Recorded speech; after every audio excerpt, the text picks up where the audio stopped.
another hug. The scars on his chest are rough against the softness of my breasts, but I don't mind. I curl against him, fully aware of his bare skin kissing mine in every possible place but one. "You're awake?" I glance over my shoulder and find Michael standing in the doorway, watching me with Ran.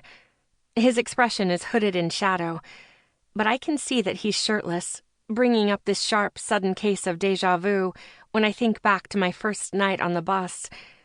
He looked at me with heat, a heat that pales in comparison to the brilliant fire of his expression now. And then he rejected me. He is definitely not rejecting me now. I pull away from Ran, not an easy feat to do, and crawl over to Michael, sitting up on my knees and feeling his muscular arms encircle my body. His touch is foreign and familiar all at once. I want more of it. I got him. He's mine. The thought repeats in my head and makes me smile. Wow.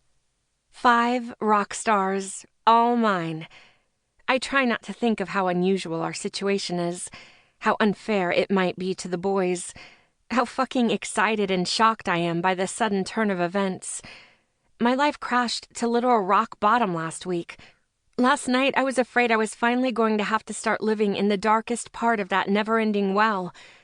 But instead, here I am, hugging Michael Lux, the lead guitarist for Beauty and Lies, burying my face against the side of his muscular neck. "Would you like to come on our world tour with us?"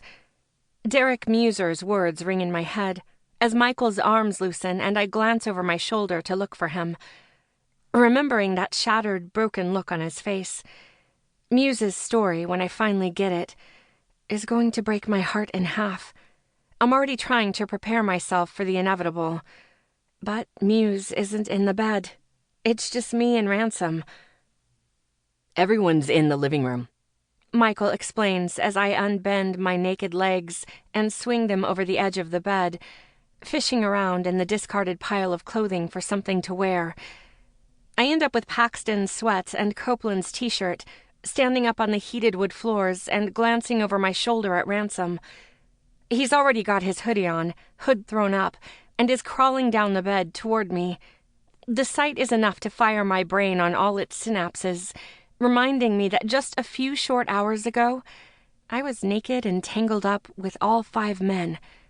For me, it was as close to heaven as I could get in this lifetime, a miracle that, since I just so recently crawled up out of hell.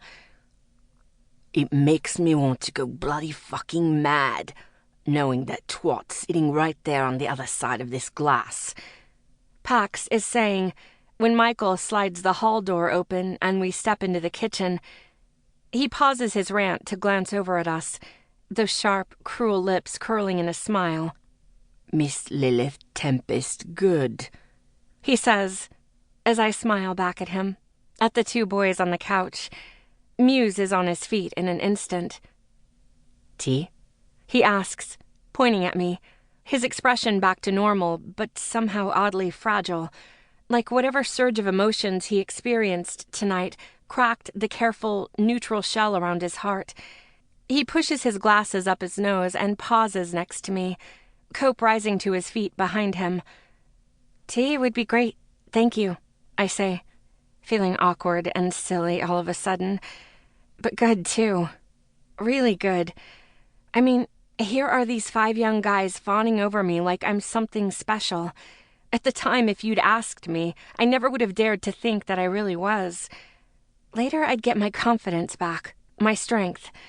For now, I felt loved, and it always feels nice to be loved. I wave at them all dismissively and try to smile. "You don't have to fuss over me," I begin, and startle when Michael makes a derisive snort beside me. "Please," he says, drawing my attention back to him, his violet eyes and pursed lips.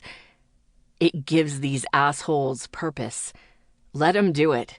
But he's staring right at me when he says it, and I get the impression that these assholes also include him. We continue to look at each other, and I realize that for the last 9 days, I've been staring at him with a filter over my vision. Michael isn't